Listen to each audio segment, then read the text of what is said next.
The lobby floor was cold, but the taste of my own blood was warmer. I was pinned down, two guards kneeling on my spine, screaming that I was a trespasser in the building where I've worked for 12 years. I tried to show them the paper in my hand. It was my own obituary, printed 4 hours ago. My phone is a brick. My bank accounts are empty. To the rest of the world, Arthur Miller died on Tuesday. But I'm still breathing, and I have exactly 72 hours before the bank seizes my house and wipes the last trace of my existence off the map. My mentor, the only person I trusted, just looked me in the eye and whispered that I need to run, because she already identified my body at the morgue. Somewhere in this city, a stranger is sleeping in my bed, and a dead man is wearing my face. Let me take you back to the moment I walked into work and realized I no longer existed. The scent of diesel exhaust and stale coffee clung to the loading dock's humid air in downtown Chicago. Arthur Miller gripped a grease-stained cardboard box, his knuckles white against the flaps. He stepped into the rhythmic shadow of a delivery driver, matching the man's heavy stride. The rhythmic beep, beep, beep of a reversing truck muffled the frantic thudding in Arthur's chest. 10 feet of concrete separated him from the glass-walled lobby where his life's work sat locked in a digital vault. The delivery man swiped a plastic badge against a black sensor. The heavy steel door groaned open, exhaling a puff of chilled, lavender-scented office air. Arthur slipped through the threshold, his sneakers squeaking against the polished linoleum. He kept his head down, watching the delivery man's scuffed boots, hoping to blend into the background noise of the morning rush. A hand like a vice clamped onto Arthur's shoulder. "Where do you think you're going, Mr. Miller?" The voice belonged to David Thompson. It carried the smooth, predatory edge of a man who enjoyed his authority. Arthur spun, the box slipping from his fingers. Packing peanuts erupted across the floor like plastic snow. "I have a meeting, David. Get your hands off me." David's mouth twisted into a thin, joyless line. "You have a restraining order." Before Arthur could draw a breath to argue, David lunged. The air left Arthur's lungs in a sharp wheeze as 200 pounds of tailored charcoal wool slammed into his sternum. His skull cracked against the doorframe, sending white sparks dancing across his vision. He tumbled onto the cold floor, his cheek pressing into the grit of the loading bay. Through the haze, he watched David straighten a silk tie. The heavy door clicked shut, sealing the cool scent of success inside and leaving Arthur in the heat of the exhaust. Arthur scrambled to his feet, his breath coming in ragged, shallow gulps. He couldn't let it end here. The lobby was a vast expanse of polished white marble that reflected the overhead lights like a frozen lake. To his left, a junior guard, Michael Davis, was already moving toward them, his bulky muscles straining against a security polo that looked 2 sizes too small. "Sorry, man, you know," Michael muttered, his eyes darting around for David's approval. "Orders are orders, you know." Michael reached for Arthur's arm, but Arthur twisted away. He knew this building better than the people who owned it. He knew that the security cameras had a 3-second lag when switching between the lobby and the service corridor. He lunged toward a heavy velvet curtain near the decorative fountain, the sound of splashing water masking his footsteps. David shouted a command, the sound echoing off the high ceilings like a gunshot. Arthur didn't look back. He dove behind a massive granite pillar, his fingers grazing the rough stone. He could hear the heavy thud of Michael's boots on the marble, followed by the martyr's sigh from David. A long, whistling exhale that signaled his frustration. "He's heading for the service wing," David yelled. Arthur sprinted. His lungs burned, and the metallic taste of adrenaline coated his tongue. He reached the heavy steel door of the service elevator just as Michael's hand brushed his shoulder. Arthur threw his weight against the door, the cold metal biting into his palm. He scrambled inside the small, padded box. The walls were lined with thick, moving blankets that swallowed the sound of his frantic breathing. He jammed his finger against the button for the executive floor. The doors slid shut with a mechanical hiss, leaving Michael's confused face behind. The elevator rose with a stomach-churning lurch. Arthur leaned against the padded wall, his chest heaving. He pulled a small digital recorder from his pocket and clicked the button. 9:14, entering service elevator. Subject is currently unmonitored. The sound of his own voice, precise and clinical, helped steady his racing heart. He needed to be the timekeeper now. He needed the logs. The elevator groaned to a halt on the 42nd floor. The doors opened to a hallway of dark mahogany and bone-chilling air conditioning. The air smelled of expensive floor wax and the faint, bitter scent of industrial degreaser. Arthur stepped out, his feet silent on the thick carpet. This was the inner sanctum, the place where his life had been dismantled. He moved toward the main office suite, his eyes scanning the nameplates. He stopped at a desk that used to be his. Now, it was stripped of his family photos, his lucky coffee mug, and the small succulent he'd kept on the corner. In their place was a sleek, silver laptop and a nameplate that read, Tyler Evans, Senior Analyst. Arthur's stomach twisted. It had only been 48 hours.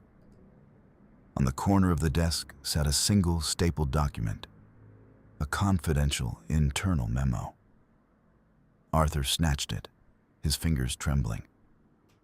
He scanned the lines, the words blurring before his eyes. It was a formal announcement of Tyler Evans' promotion, backdated to the day Arthur had been erased. He had come here looking for a way back in, searching for a digital breadcrumb that would prove he still existed. He thought if he could just find his old files, he could show the board that a mistake had been made. Instead, he held the proof of his own obsolescence. The system hadn't just glitched. It had been reconfigured to act as if he had never been there at all. Tyler Evans wasn't just a replacement. He was the new, legitimate version of the truth. Arthur looked at the memo, then at the empty space where his life used to be. He wasn't a man anymore. He was a clerical error that had been corrected. A soft click of heels on the hardwood floor made him freeze. He ducked behind a tall filing cabinet, his heart hammering against his ribs. Arthur? The voice was a whisper, thick with a forced maternal warmth. Sarah Jenkins stepped into the light. She was wearing an oversized emerald scarf that she tugged at nervously. Her unblinking eyes scanned the shadows. I know you're here, Arthur. I can smell that cheap coffee you insist on drinking. Arthur stepped out. The memo crumpled in his hand. Sarah, you have to help me. They've given my office to a kid. They've wiped my credentials. Tell them who I am. Sarah didn't move toward him. Instead, she stayed near the door, her fingers beginning a rhythmic, snapping sequence. Thumb to pinky, then back again. The Jenkins click. To Arthur, it had always been the sound of a mentor getting to work. Now, it sounded like a trap snapping shut. You need to leave, Arthur, she said, her voice dropping to a low, jagged tremor. You shouldn't be here. You're making this very difficult for everyone. Difficult? Sarah, I'm invisible. My bank accounts are locked. My phone is dead. I'm standing right in front of you. Sarah leaned in, her peppermint breath washing over his face. Arthur, listen to me. I was at the city morgue this morning. I had to go. They called me to verify. Arthur felt the blood drain from his face. Verify what? body," she whispered, her eyes wide and glassy. "A man found in an alley off Wacker Drive. He had your wallet. He had your watch. He had your face, Arthur. I signed the papers. I identified you. As far as the state of Illinois is concerned, the real Arthur Miller is lying on a cold slab waiting for an autopsy. If you stay here, they won't just arrest you. They'll bury you." She reached out, her hand hovering near his arm but never touching him. "Run, Arthur, before the guards get to this floor. Run and don't look back." Arthur backed away, the mahogany walls feeling like they were closing in. The air in the executive suite felt even colder now. A bone-chilling 58 degrees that made his breath mist in the air. He turned and bolted for the stairs, the sound of Sarah's rhythmic knuckle-cracking echoing in the stairwell like a countdown. 2 hours later, Arthur sat in a corner booth of a grimy diner on the edge of the city. The air was thick with the smell of burnt bacon and old grease. Across from him, Jennifer Vance was spreading a mountain of files across the sticky table. Her eyes were tired, and a permanent ink stain marked her right index finger. "It's worse than we thought," Jennifer said, her voice a rapid-fire staccato. She pushed a document toward him. It was a death certificate, crisp and official, stamped with the seal of the county. Signed by a Dr. Aris Thorne. Ever heard of him? "No," Arthur rasped. He stared at his own name under the heading deceased. "Well, he exists, and so does your widow." Arthur squinted at her. "My what?" "Mary Wilson," Jennifer said, tapping a photo of a woman in a black veil. "She showed up at your bank 2 hours after the certificate was filed. She had a marriage license from a chapel in Vegas dated 3 years ago. She walked out with every cent in your savings and checking accounts. Your life insurance policy is currently being processed for a $2 million payout." Arthur felt a wave of nausea. He looked at the jukebox in the corner, which was playing a warped, distorted version of "Stand By Me." The pitch shifted up and down, making his head spin. "I've never met this woman. I've never been to Vegas." "It doesn't matter," Jennifer said, her voice softening for a brief second. She began humming "Happy Birthday" under her breath, a rhythmic, haunting tune, as she rubbed her hands with a small bottle of sanitizer. "On paper, you're a ghost, Arthur, and ghosts don't have standing in a court of law." Before Arthur could respond, the diner's bell chimed. 2 men in dark, nondescript suits stepped inside. They didn't look at the menu. They didn't look at the waitress. They looked straight at Arthur. One of the men, Richard Smith, straightened his tie exactly 3 times. Zip, zip, zip. The sound of silk on silk was a warning. "Time to go, Arthur," Jennifer whispered, her eyes darting to the back of the diner. The 2 fixers moved with a terrifying, synchronized efficiency. They didn't run. They glided across the linoleum, their polished shoes silent. Arthur lunged out of the booth, knocking over a glass of water. He scrambled toward the kitchen doors, the heavy scent of industrial dish soap hitting him like a wall. "Hey, you can't be back here," a cook yelled. But Arthur ignored him. He could hear the men behind him, their heavy breathing and the rhythmic thud of their steps. He reached the back exit, but the heavy steel door was locked from the outside. He looked around wildly. His eyes landed on a massive industrial dough mixer, its silver bowl filled with thick, gray sludge. He grabbed the handle of the mixer's stand and heaved. With a groan of straining metal, the heavy machine slid across the greasy floor, wedging itself perfectly between the prep table and the door frame. A second later, a heavy shoulder slammed into the other side of the door. The mixer shuddered, its metal teeth gnashing as the motor groaned under the strain, but it held. Arthur didn't wait to see if they'd get through. He scrambled through a small, grease-choked ventilation window, the jagged metal tearing at his shirt. He dropped into the alleyway, the smell of rotting garbage and rain-slicked asphalt filling his lungs. He ran until his legs felt like lead, ducking into a deserted doorway 3 blocks away. He leaned against the brick, his fingers trembling as he reached for his briefcase. He needed to check the logs. He needed to see if he'd missed something. As he opened the latched lid, a small silver glint caught the light. He reached into the lining of the bag, his fingers brushing against something hard and cold. He pulled it out. It was a GPS tracker, no bigger than a coin, sewn neatly into the fabric. He looked up. A street camera on the corner of the building across the way hummed, its lens swiveling with a mechanical whir until it was pointed directly at him. He realized then that the city wasn't just a place he lived. It was a giant, interconnected web designed to watch him. Every camera, every sensor, every digital eye was a trap. He was a bug under a microscope, and the people holding the lens wanted him gone. He needed a secure connection. He found a discarded laptop in a pawn shop window and used a series of burner cards to access a remote terminal. His fingers flew across the keys, his mind retreating into the comfort of pure data. He began digging into Tyler Evans. The kid was too clean. No social media before 3 years ago. A degree from a university that didn't have a record of his enrollment. Arthur dug deeper, bypassing the surface layers of the company's HR files. He found a hidden directory, masked as a series of maintenance logs. Inside were the transfers.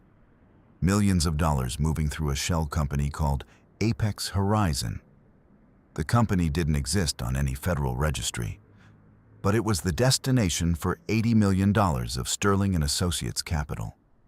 Tyler Evans wasn't just a replacement. He was the key. He held the encryption codes that allowed the money to move without triggering the internal alarms Arthur had spent a decade building. The realization hit him like a physical blow. The embezzlement wasn't just a side hustle for a rogue executive. It was a slush fund for the city's political elite.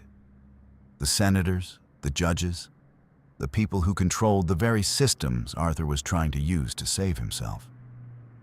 They hadn't just deleted his files. They had deleted him because he was the only one who knew how to read the ledger. They aren't just hiding the money, Arthur whispered into his recorder. They're hiding the trail, and I'm the trail. He knew what he had to do.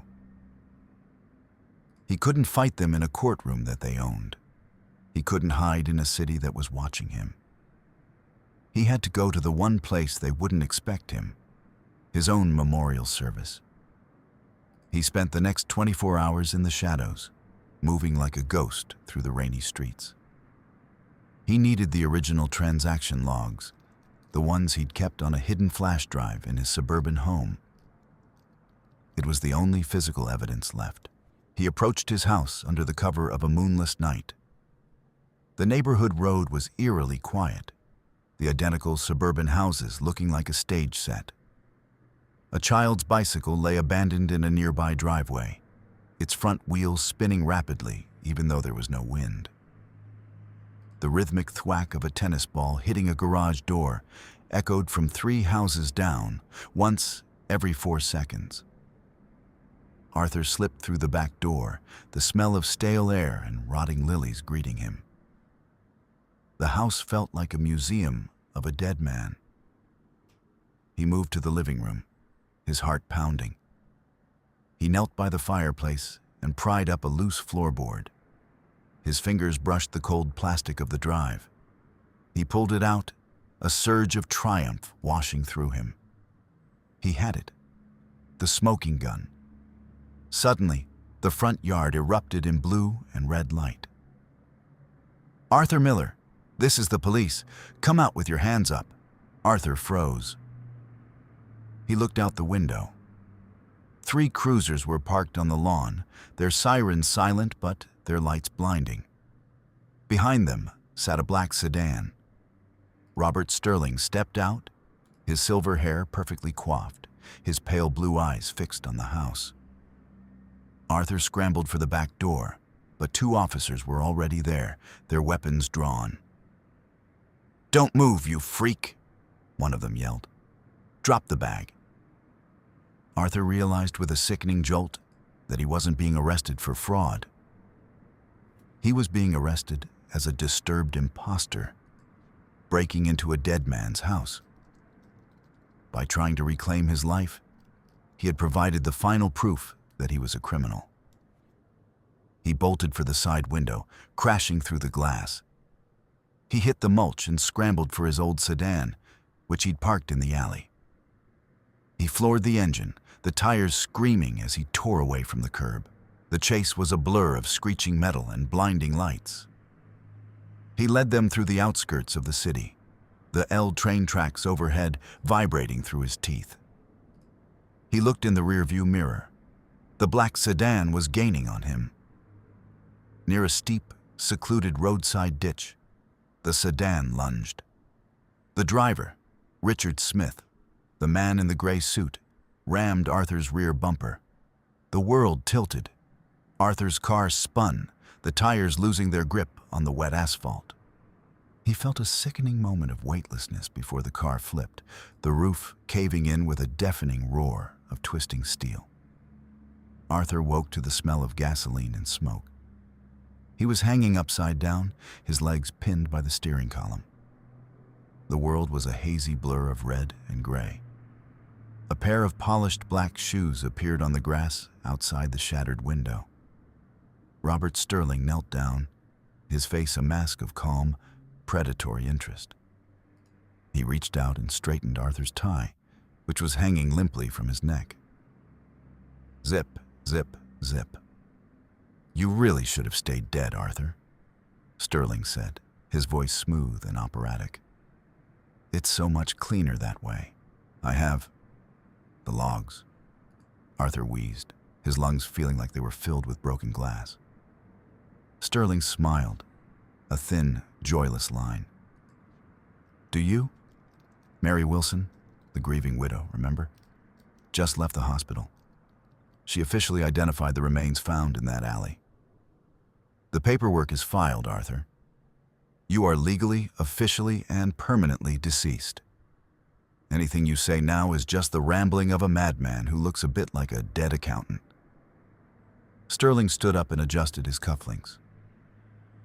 "The police will be here in a moment to process the fugitive who stole a dead man's car. Enjoy the silence, Arthur. It's the only thing you have left." Sterling walked back to his sedan and drove away, leaving Arthur in the wreckage. Arthur fumbled for the flash drive in his pocket. His fingers were numb, the cold air of the night biting into his skin. He pulled a small, portable tablet from his bag. The screen was cracked, but it flickered to life. He jammed the drive into the port. Access denied. Enter rolling encryption key. Arthur let out a ragged, hollowing laugh. The data was there, inches from his eyes, but it was locked behind a code that changed every 60 seconds. A code that only Tyler Evans, the man who had replaced him, could generate. His smoking gun was a paperweight. He saw the flashlights of the police officers approaching the ditch. They didn't move like they were coming to help a crash victim. They moved with their hands on their holsters, their faces set in grim, aggressive lines. To them, he was a nameless threat, a ghost that refused to stay in the shadows.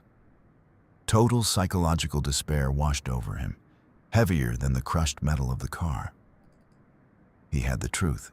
He had the evidence. But in a world that refused to recognize his face, the truth was just noise. He was a man without a name, a voice without a record. He closed his eyes as the "sorry you know" loop of Michael Davis's voice echoed in his mind. Orders are orders, you know. They pulled him from the wreckage and threw him into a cold, concrete holding cell at the precinct. The walls were covered in tally marks that didn't count days, but the names of people who had been forgotten. The last name on the list was his own. Arthur sat on the bench, his head in his hands. He looked at the wall.